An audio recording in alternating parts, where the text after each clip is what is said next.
आजकल एंटीबायोटिक्स काम ही नहीं करती। मेडिकल सर्कल में ये बातें बड़ी कॉमन हो गई हैं। सारे डॉक्टर्स आपस में करते रहते हैं, यार ये भी रेजिस्टेंट आ गया है, वो भी रेजिस्टेंट आ गया है। उसको देखते-देखते जो नए डॉक्टर हैं, छोटे डॉक्टर हैं, वो भी मान के चलते हैं कि हाँ साहब, अब तो कोई एंटीबायोटिक काम ही नहीं करती, हर बैक्टीरिया हर एंटीबायोटिक से रेजिस्टेंट ही हो गया है। ऐसा कहीं-कहीं कुछ-कुछ केसेस में है, पर ऐसा नहीं है कि कोई भी एंटीबायोटिक आज की तारीख में काम नहीं कर रही। कई बार कई चीज़ें हमें नहीं पता होती हैं और हम उसका दोष भी नियति पे डाल देते हैं कि हाँ साहब, ये तो बैक्टीरिया रेजिस्टेंट है। कई बार डोजिंग में या एंटीबायोटिक के चॉइस में या उसकी फ्रीक्वेंसी में हम कुछ गड़बड़ कर जाते हैं, जिसके कारण वो एंटीबायोटिक सही होते हुए भी ठीक से काम नहीं करती। आज इस 10 मिनट में मैं आपको कुछ 2 या 3 एंटीबायोटिक्स की डोजिंग के बारे में बताऊँगा और ये जान के आप वाक़ई रियलाइज़ करोगे कि अभी तक तो यार ये चीज़ हमें किसी ने बताई ही नहीं। करते हैं, मिलते हैं। हम पढ़ेंगे dosing patterns in antibiotics. Antibiotic जब भी आप किसी को लगाते हो, अभी हम इंजेक्टेबल की बात कर रहे हैं कि आपने किसी को एक आईवी इंजेक्शन लगाया एंटीबायोटिक का, तो लगते से ही वो एंटीबायोटिक ब्लड में जाती है। जाके उसके साथ क्या होता है, ब्लड में जाते से ही उसका कंसंट्रेशन बढ़ जाता है। भाई पहले ब्लड में 0 थी एंटीबायोटिक, अब सडनली बढ़ के एक लिमिट तक पहुंच जाती है। फिर उसके बाद वो रीडिस्ट्रीब्यूट होती है, कहीं कहीं एब्जॉर्ब होती है, कहीं लिवर में अपटेक होती है, कहीं किडनी से छन के निकल जाती है, कहीं प्रोटीन से बाइंड हो जाती है। और ये जो इनिशियल कंसंट्रेशन था, ये समय के साथ धीरे धीरे डिक्रीज होता जाता है। तो इसका यदि हम एक ग्राफ बनाएं, जैसा बचपन में ग्राफ बनाते थे, तो वो कैसा बनेगा? इसका ग्राफ बनेगा ऐसा।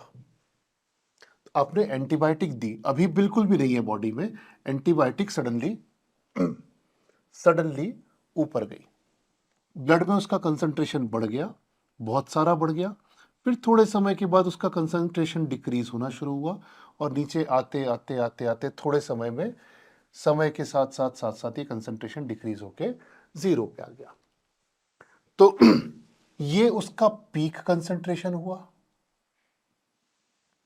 और किताबें कहती हैं कि एक कंसंट्रेशन होता है जिसे वो MIC कहते हैं। हम उसके डेफिनेशन में न जाए, वो कंसंट्रेशन होता है कि इस पे वो बैक्टीरिया को काफी अच्छा मार पाती है। इस कंसंट्रेशन पे, मतलब यदि ये 0 है और यदि ये 30 है, तो 30 के कंसंट्रेशन पे एंटीबायोटिक बैक्टीरिया को बड़ा अच्छा मार पाती है। और पीक कंसंट्रेशन मान लें कि 85 है, तो 85 पीक कंसंट्रेशन जो ब्लड में जाता है और MIC उसका हो गया 30। फिर से समझते हैं, हमने किसी को एंटीबायोटिक का इंजेक्शन लगाया, एंटीबायोटिक सीधे ब्लड में गई, उसका लेवल चला गया 85 तक, फिर नीचे उतरी नीचे उतरी नीचे उतरी और उसका कंसंट्रेशन धीरे धीरे एक समय के बाद यदि और कोई डोज ना लगाएं तो 0 पे आ जाएगा। तो एक डोज होता है MIC, यानी यहां से लेके यहां तक का, जिसमें कि एंटीबायोटिक कहते हैं कि अच्छा काम करती है। तो 2 तरह की एंटीबायोटिक की डोजिंग होती है, एक होती है टाइम डिपेंडेंट और एक होती है पीक डिपेंडेंट। अपन सिंप्लीफाई करके समझ रहे हैं। कुछ एंटीबायोटिक्स ऐसी होती हैं जिनमें यह मैटर करता है कि कितने समय तक MIC के ऊपर ब्लड लेवल मेंटेन रहा। जैसे इस एंटीबायोटिक का कहे जो हमने दी, तो एक बार यहां पे लेवल आ गया फिर इतने समय तक ये MIC के ऊपर रहा, उसके बाद नीचे आ गया। तो जो बीटा लैक्टाम्स एंटीबायोटिक है हमारी, बीटा लैक्टाम्स मतलब कौन सी? सिफेलोस्पोरिन और उसके सारे रिश्तेदार, पिप्रासिलिन, टेजोबैक्टाम टाइप की दवाइयाँ और जितनी आपकी ये एमोक्सिसिलिन और इस तरह की दवाइयाँ हैं, ये दवाइयाँ बेहतर काम करती हैं जब उनका ब्लड लेवल MIC के ऊपर होता है। तो ऐसी दवाइयों को आपको कैसे डोजिंग करना चाहिए? आपने किसी को बीटा लैक्टाम लगाया, आपने एम्पिसिलिन, एमोक्सिसिलिन, पिप्रासिलिन, टेजोबैक्टाम लगाया। आप में से बहुत सारे लोगों ने एम्पिसिलिन लगाए होंगे एम्पीजेंटा में। तो आपने एम्पिसिलिन दिया IV और वो थोड़ी देर में नीचे आ गया। कितने समय MIC के ऊपर रहा? केवल इतने समय। अब अगर आपने इसका दूसरा डोज इसको शाम को यहां जाके लगाया होता, तो क्या होता? इतना सारा समय उसका MIC के नीचे बीता होता और उतने समय में बैक्टीरिया उसे रेजिस्टेंस डेवलप कर पाते, वो विष कन्या की तरह बन जाती कि लो डोज में उन्हें एंटीबायोटिक मिल रही होती और वो उससे रेजिस्टेंस डेवलप कर लेते। इसलिए अगर आपको बीटा लैक्टाम एंटीबायोटिक देनी है, जैसे एम्पिसिलिन देनी है, जैसे एमोक्सिसिलिन देनी है, इनकी डोजिंग हमेशा 4 आवरली, 6 आवरली, 8 आवरली रखी जाती है। क्यों? क्योंकि आपने एक डोज दिया, जब तक वो डोज उतरेगा तब तक आप दूसरा डोज दे दोगे, और जब तक वो डोज उतरेगा तब तक आप तीसरा डोज दे दोगे। अब क्या हो रहा है कि ज्यादातर समय उसका कंसंट्रेशन MIC के ऊपर बना हुआ है और एंटीबायोटिक अच्छा काम कर रही है। तो यदि आपको किसी को पिप्जो लगाना हो, पिप्जो बड़ी अच्छी एंटीबायोटिक है जो ICU में दी जाती है, तमाम तरह के ग्राम पॉजिटिव नेगेटिव सबको कवर करती है। लेकिन अगर आपको किसी को पिप्जो देनी हो तो उसे बजाय हम क्या करते हैं 4.5 ग्राम 8 आवरली देते हैं, बजाय उसे 8 आवरली देने के उस 4.5 ग्राम का एक इन्फ्यूजन बना लो सिरिंज पंप में, और उस इन्फ्यूजन को चलाओ करीब करीब 4 घंटे तक, और ये इन्फ्यूजन खत्म होगा तब तक 2-3 घंटे बाद फिर अगला डोज आ जाएगा, फिर एक इन्फ्यूजन बना दो, फिर उसको चलाओ। तो ऐसे 3 एम्प्यूल्स आपको दिन भर में देने हैं, लेकिन एज एन इन्फ्यूजन देने हैं।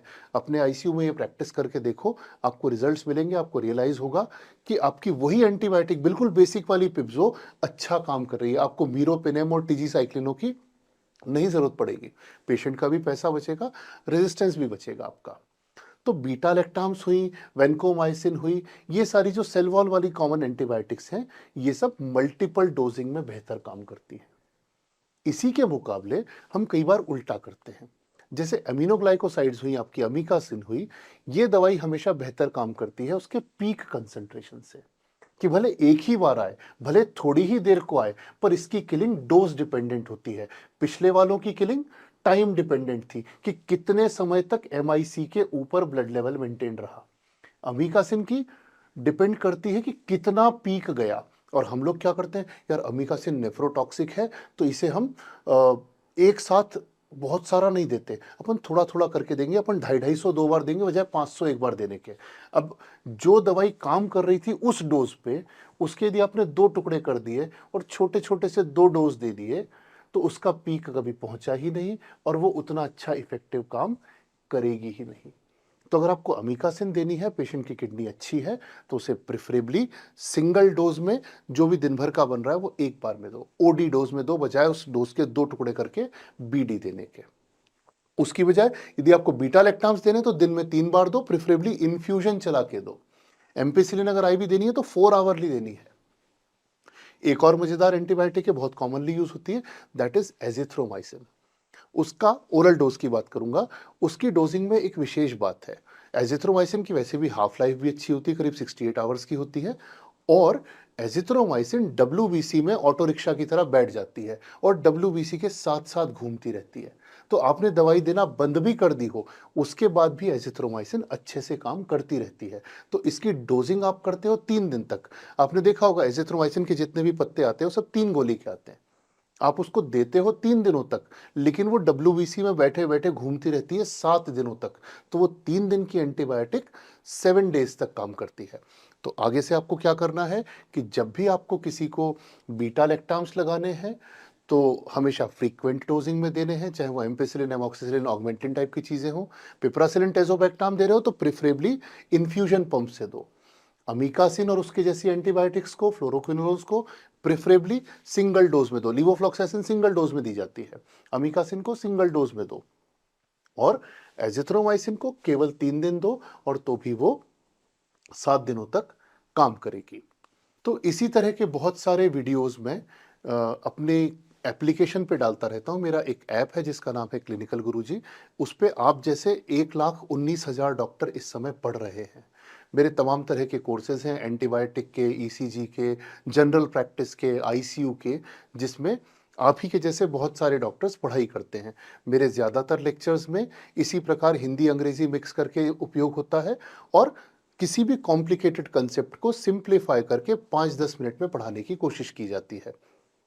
ऐसे तमाम तरह के कोर्सेज आप देख सकते हैं। मैं नीचे आपको एक डिस्क्रिप्शन में लिंक दे रहा हूं, वो मेरी ऐप का लिंक है, आप उसे इंस्टॉल करें। कुछ कोर्सेज फ्री में भी हैं। मैं हर शुक्रवार को रात को एक क्लास लेता हूं जिसमें मैं कोई एक टॉपिक 1 घंटे तक पढ़ाता हूं, उसका कोई चार्जेस नहीं होते, और भी तमाम तरह के आपको लेक्चर्स मिलेंगे उसे।